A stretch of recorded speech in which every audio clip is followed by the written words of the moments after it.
आइल बालल का मानी न बात करी दर्द मरल का देखी दीदिया न तोहरा बुझाता बुझाता ना बुझाता तो दोनों हाथे मलताड़ा तो दुखाता भीतरी ले जाता जी तो दोनों हाथे मलताड़ा तो दुखाता भीतरी ले जाता जी जहाजी।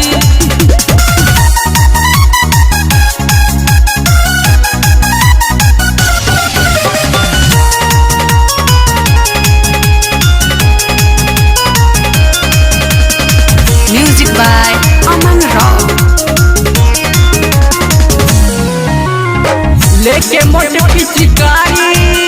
लहंगा के देला लसारी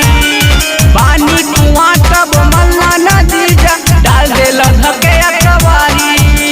डाल देला धके अकवारी लेके मोट पिचकारी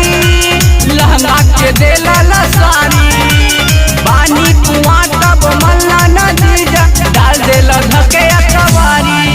मोरे अंगन कहिया भबाता भबाता और भबाता तो दोनों हाथे मलताड़ा तो दुखाता भीतरी ले जाता जाती तो दोनों हाथे मलताड़ा तो दुखाता भीतरी ले जाता जी जाती।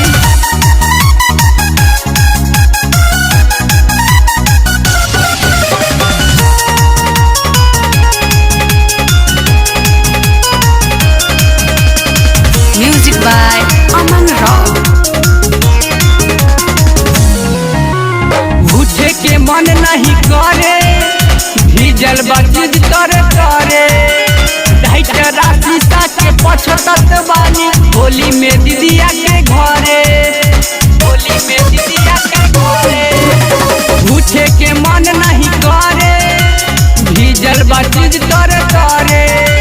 ढाई राशि के पछतत बानी होली में दीदिया के घरे